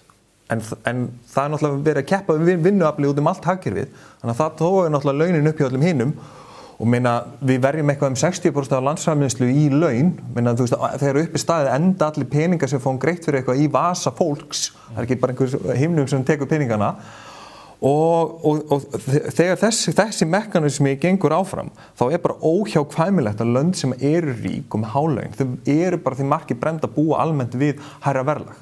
Heilt yfir. Ef þú svona plottar þetta upp og fyrir að skoða þetta, þá fullt af núansum. Ísland frekar ýkt í þessu, en ég held að það sé, eins og staðan í dag bara því að við erum með sögulega sterkt raungengi. Bara mjög hátt raungengi sem hefur verið að gera útflutningsgreinum erfitt fyrir og bara í methæðum, hvort sem horfir á laun eða verðlag. Þessi gögn sem að þú skoðar og í samanburði við aðrar þjóðir, þá niðurstaðan sem svo að matvælaverð í ljósi þeirra launa sem við höfum, þar segir ljósi kaupmáttarins sem við höfum, þá matvælaverðið ekki hátt. Nei, bara lágt. Það bara liggur fyrir. Við erum bara með mikið, bara hin hliðin að segja, við erum með mikinn kaupmátt eins og gögn frá bara IMF, OECD, Eurostat og öllu gallerínu segja, þá kaupmáttur mikill. En nú finnur fólk þetta ekki á eins skinni, fólki svíður það þegar að fara og borgar 15-20.000 fyrir bónusverðina. Ertu þá að segja... Mér gera það líka. Já, þú borðar líka. Já. Ótrúlega þess að. En ertu þá að segja að fólkið í löndunum sem viljum byrja okkur saman við, bara fólkið innan evrunnar, að það finnur meira fyrir búðaferðinni? Ég myndi segja það, já. Það bara einfallega það sem að gögnin segja. Og svo náttúrulega, þú veist, það sem gleymist oft í þessu, ég veit að margir hugsa, já, þetta ekki mínu upplifun og þetta ekki alltaf svona, nei, þetta náttúrulega ekki alltaf svona, en heilt yfir og almennt séð, fyrir svona flesta, þá það þannig. Og nota bene, þegar ég að skoða samanburð, þá ég að skoða miðgildi tekna, sem þá ekki skekkt að því að, jú, vissulega sumir hafa miklu aðri tekjur en aðrir, miðgildin eru svona meiri lýsandi fyrir hinn almenna mann. Almenna borgar. Já. Þú hefur líka skoðað, ég ætla að varpa hérna upp einni mynd sem hefur gengið mann á millum á samfélagsmiðlum til þess að draga þá mynd hvað þetta þungt á húsnæðismarkaðnum fyrir okkur Íslendinga. Þú hefur aðeins rýnt í þessar tölur og hér segir bara að Íslendingurum borgi af 70 milljónum króna húsnæðisláni 89 milljónum meira heldur en Daninn fyrir nákvæmlega sama lán. Þetta sker auðvitað í augun hjá fólki þegar fólk sér svona samanburð. Eðlilega, þetta meina stóra fjárhæðir og muna miklu, en þarna svolítið að bera saman epli og appelsínur. Í fyrsta lagi það þannig að, við vorum að nefna hérna ástæðan fyrir að við erum ekki með háa verðbólgu og háa vexti, það að við erum með meiri launahækkanir. Og hvað Íslendingurinn að fá? Hann að fá margfalt meiri launahækkanir að nafninu til á ári heldur en Daninn. Við finnum kannski ekki fyrir því að það fer svo mikið út í verðlagi að því að það bara skorður á því hvað þú getur aukið kaupmátt, bara af hvernig staðan í hagkerfinu hverju sinni og öðrum aðstæðum. Þannig að það náttúrulega, gerir það virkum, en hann að fá þessa krónum til að greiða þá í lánið. Bara sem dæmi, frá ársbyrjun 2013 til ársloka 2025 þá hækkuðu laun í Danmörku 30%, á Íslandi á sama tíma hækkuðu launin 130%. Það bil. Og við erum með mynd sem að varpa ljós á þetta sem leiðir sem við getum fengið upp á skjáin. Já, þannig að þetta er stór partur. Annað náttúrulega sem mjög mikilvægt að hafa í huga og þarna aftur erum við komin yfir í mál sem eru flókin. Ekki svona augljós eins og mér þykist þetta með matvæla vera. Mjólkurfernuna. Já, einmitt, mjólkurferðan góða, mjólkurferðan úr krambúðinni. Nei. Að það að þú skoðar bara hvernig fasteignaverð í hlutfalli við ráðstöfunartekjur. Og bara spólum aðeins tilbaka. Við höfum alveg prófað að fara í lága vexti og hvað það þýddi fyrir fasteignaverð. Eins og í COVID þá bara rauk það af stað og það var svo sem árin að hluta til líka hækkanina árin undan voru lækkun fjármagnunarkostnaðir sem voru að drífa það áfram að miklu leyti. Hvað búið að vera í Danmörku lengi? Þeir eru búin að vera með rosalega lága húsnæðisvexti. Og ef þú skoðar bara húsnæðisverð með að við ráðstöfunartekjur bara fyrir 100 fermetra fjölbýli, bara með að við nýjustu tiltæku gögn, eins sambærilega ráðstöfunartekjur tölunar ekki alveg að nýjustu, en ég held að það séu nægilega nálægt í samt til þess að lýsa þessu svona cirka, að þá erum við einfallega með, til dæmis við berum saman Reykjavík og Kaupmannahöfn, ég veit ekki hvort að fólk sjá þetta, þá til dæmis verð fyrir fjölbýli fyrir Dana sem að reyna að kaupa sér húsnæði í Kaupmannahöfn, það eitthvað svona 35-falt það sem að falda ráðstöfunartekjur sem þú þarft að reiða út, með ekkert smávegis, bara fermetrar verður held í 1,5 milljón og ráðstöfunartekjurinn lægri en á Íslandi, að nafnum til. Á Íslandi þetta mjög dýrt, okkur finnst það mjög dýrt, af því að vextinni eru háir, en við erum ekki eins og hálfdrættingur þegar kemur að þessu. Svo þetta náttúrulega mismunandi eftir svæðum, það öðruvísi mynd fyrir sérbýli, en heilt yfir fasteignaverð með ráðstöfunartekjur, það frekar lágt á Íslandi. Þannig að það sem myndi gerast ef við myndum fara inn í þetta vaxtaumhverfi, óhjákvæmilega myndi fasteignaverð hækka umtalsvert. Af því að fasteignum myndi ekkert kaupa, það myndi alveg jafn margir vilja stækka við sig, alveg jafn margir vildu vera að elta þessar íbúðir sem eru til að þá, og þú veist þegar það sem þú þarft þess að kaupa, það eru ódýrar fjármagnið, þá ertu bara tilbúin að greiða hærra verð. Þannig að það náttúrulega vantar, að það þýðir ekki að bera saman, já svona lítur þetta og lán út hér og þarna, þetta bara epli og appelsínur í raun og veru, en það sem náttúrulega samt punkturinn í því sem maður skilur alveg, við viljum ekki hafa 9% vexti. Við viljum ekki vera í þeirri stöðu að það sé aðstæðan. Ég held samt að við viljum ekki heldur vera í þeirri stöðu að það sé bara eitthvað 1-2% vextir, því það er ekki heilbrigðismerki á hagkerfi að það sé vaxtastigið. Hvar það nákvæmlega er, ég veist að nefna einhverja tölu, þá myndi maður vera svona líða ágætlega í svona 4-5% vaxta stýrivöxtum eða eitthvað svoleiðis, að þá væri við á góðum stað, en það getur verið eitthvað minna eitthvað meira, en alltaf punkturinn er að þetta er bara hálfsannleikur að líta á þetta með þessum hætti. Þannig að þú fullir það að með hraðlækkandi vaxtastígi þá myndi fasteignamarkaðurinn hér fara á yfirsnúning. Veit svo mikið hvenær var á yfirsnúningi og náttúrulega færi eftir markaðsaðstæðum hvenær það myndi gerast, sem við værum náttúrulega ekkert að stjórna því eitthvað per se, sko. En ég myndi halda að niðurstaðan, það er bara kannski spurning hversu hratt það gerist, en niðurstaðan er óhjákvæmilega að við værum miklu hærra verð en ella eftir einhver tíma. Nú er talsvert rætt það hvort að það hafa einhverja afleiðingar að segja já, og margir segja já til að sjá, aðrir segja ekki sjá eftir því að segja já. Er einhver ástæða, er eitthvað sem að getur haft áhrif á hagkerfið ef að við förum inn í þessar viðræður, eða er þetta okkur að skaðlausu að fá samningi fram og vega og meta í kjölfarið, hversu betur eða verð við erum sett inn í Evrópusambandinu? Það er náttúrulega rosa erfitt að segja, en við vitum að beinn kostnaður er 2 milljarðar. Ég myndi halda út með óbeinan kostnað bara því að fólk í ráðuneytunum og stofnunum þarf að sinna einhverju fyrirspurnum og einhverju, að það bara því það fólk er ekki að gera eitthvað annað meðan til þess að bæta þjónustu eða vinna einhverjum umbótum eða einhverju slíku. Þannig að ég myndi halda að sá kostnaður væri miklu meiri, og þú veist, hver væri sá raunverulegi fórnarkostnaðurinn á meðan stjórnkerfið væri einhverju leyti bara undirlagt í þessu, en stjórnkerfið á Íslandi, þú veist, með önnur löndin alltaf bara pínu lítið. Það er svona eiginlega, einhvern tímann brandara, sko, fyrir hvern einn mann í stjórnarráðinni, það er bara risastór deild í öðrum svona stórum ríkjum. Það er bara partur af því að vera fámenn. En þannig að það mun vera mjög mikil vinna þar, þannig að ég held að það sé eitthvað sem að með kannski vanmeta hver nákvæmlega áhrifin að því væri, veit maður náttúrulega ekki, því að veit enginn, þú veist, hvaða lag hefði verið samið eða hefði ekki verið bara að hangsa í þessu, sko. Þannig að það skiptir máli. Svo náttúrulega má velta fyrir sér líka bara í svona þú veist, ýmislegt sem við getum gert sjálf bara til þess að bæta einhvern veginn efnahagsumhverfið, sko. Þú veist, hvert verður, bara sem að nefna atvinnustefnuna sem að ríkisstjórnin kom með, og það er margt gott í henni sem væri hægt að vinna áfram með. En það þarf náttúrulega svona einhvern pólitískan kjark og það þarf fólk í vinnuna til þess að það svo vel verði að vinna þau mál áfram. Hvernig til dæmis mynd það þróast ef við setjum allan þungan í að fara inn í ESB og klára þær aðildarviðræður? Ég veit ekki hvert svarið er nákvæmlega, en ég myndi halda hljóti í frekar litlu stjórnkerfi að hafa einhver áhrif. Og svo hefur verið nefnt að minna að, þú veist, á meðan við erum í þessu, þá erum við kannski ekki að vinna eins mikið í fríverslunarsamningum með einhver slíku. Það er náttúrulega eitthvað sem að skiptir máli, þannig að augljóslega er talsverður kostnaður. En svo náttúrulega verður hver og einn að meta hvort það sé þess virði, sko. Einhverju fríverslunarsamningar falla niður og tollar sem Evrópusambandið býr við sem við búum ekki við. Það verður ekkert matverið lagt á þetta í aðdraganda? Nei, menn að þú veist, það eru einhver dæmi það til þess að fatnaður frá Asíu sem að ber eiginlega, held ég, engin toll hér, það er toll frá einhverju löndum inn í ESB til dæmis og einhverjum fleiri vörum. Þetta er eitthvað sem á í raun og veru eftir að kortleggja og þyrfti, náttúrulega væri ágætt að myndi liggja fyrir nú þegar, en það er náttúrulega algjör frumskógur átt að sjá tollamálum hér og talanum í Evrópusambandinu samtímis, en þetta náttúrulega skiptir máli.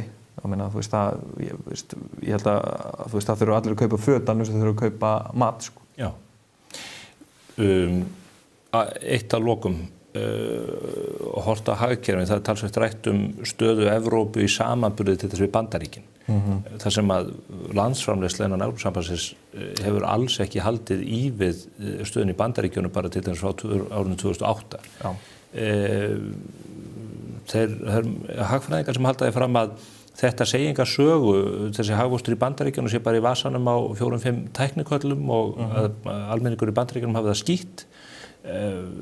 Kannski bara allt eins gott að vera í þeirri stöðu sem Evrópa hefur verið, að vera bara með hóflegri eða minni hagvöxt heldur en þessi mikla orka og útþensla sem að Bandaríkjunum þú veist, það getur verið að sé eitthvað sannleikskorn í þessu, en mér finnst þetta svolítið mikil einföldun og svolítið skammsýnt að líta á hlutina þannig.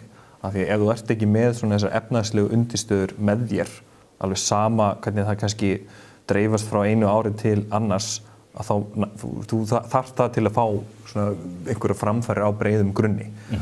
Og bara nóg að skoða til dæmis atvinnuleysistölur, bara hvernig þeir hafa verið víða í álfunni, og það er alveg augljóst að Evrópa hefur verið að glata bara mjög miklu tækifærum bara því að fullt af fólki hefur verið atvinnulaust. Þetta hefur farið skánandi, vissulega, þetta tekur óratíma eftir svona áföll eins og eftir fjármálakreppuna að ná þessu aftur í eitthvað eðlilegt horf. Meðal annars út af því sem við vorum að tala um í byrjun, að þau geta, það er enginn að fara að segja við bara alla, við lækkum laun allir 10%. Það er bara þannig. Til þess að bæta samkeppnishæfnina. Já, einmitt, til þess að bæta samkeppnishæfnina, það sem fyrir því að löndin náttúrulega í ESB lentu mjög misilla út úr fjármálakreppinu 2008. Þannig að það var bara einhvern veginn meðaltalið sem að ræði þar. Þannig að ég finnst þessi svona, það er bara nóg að skoða Draghi í skýrslunni, og hún dregur þetta allt mjög vel fram að jú, það er tæknifyrirtæki skipta miklu máli. Ég meina, hvar verða framfarinnar í framtíðinni? Þú veist, hvernig standur ESB í gervigreindar kapphlaupinu til dæmis, sko? Ég veit ekki. Það er bara ekki þátttakandi í því? Nei, einmitt, þú veist, og það er kannski, ég meina með að það er svolítið skammsýnt að líta á þetta svona, þú veist, það er þangað sem við erum að fara, og mér finnst einhvern veginn þurfa að svara því almennilega að ESB taki þessar ábendingar sem í Draghi-skýrslunni alvarlega og gera eitthvað raunverulegt í því ef að hún ætlar að vera samkeppnishæf, og bara ef að, þú veist, ég vil ekki vera of dramatískur, en ef þetta sem samband ætlar að, þú veist, lifa af sem sterkt og öflugt afl og, þú veist, og sameina Evrópu til góðra verka, þá þarf svolítið að sanna það, myndi ég segja. Þetta er fróðið spjall, Konráð, þakka þér fyrir komuna, og ég held áfram að fylgjast með skrifuninum á Substack síðunni góðu. Þú ert ekki held áfram að birta efni fram að atkvæðagreiðslunni, eða ertu fyrir sumarfrí? Það er svona, við sem að við erum sjálfstæð, það er sumarfrí svolítið teginlegt hugtak, en jú, ég stefna að vera að skrifa eitthvað, þá sem það er eitthvað þessi mál eða annað. Við fáum mögulega að hnippa í þig áður en kemur atkvæðagreiðslunni til þess að fara yfir þau mál. En þá látum við svo lokið hér af vettvangi spursmála þennan ágæta föstudaginn. Við óskum ykkur góðrar helgar, við berum góðar kveðjur auðvitað austur í áframhaldandi hitabylgju. Það er ekkert allt of slæmt að vera hér, þó að við myndum vilja hafa aðeins minna af rigningunni. Við sjáumst hér að viku liðinni.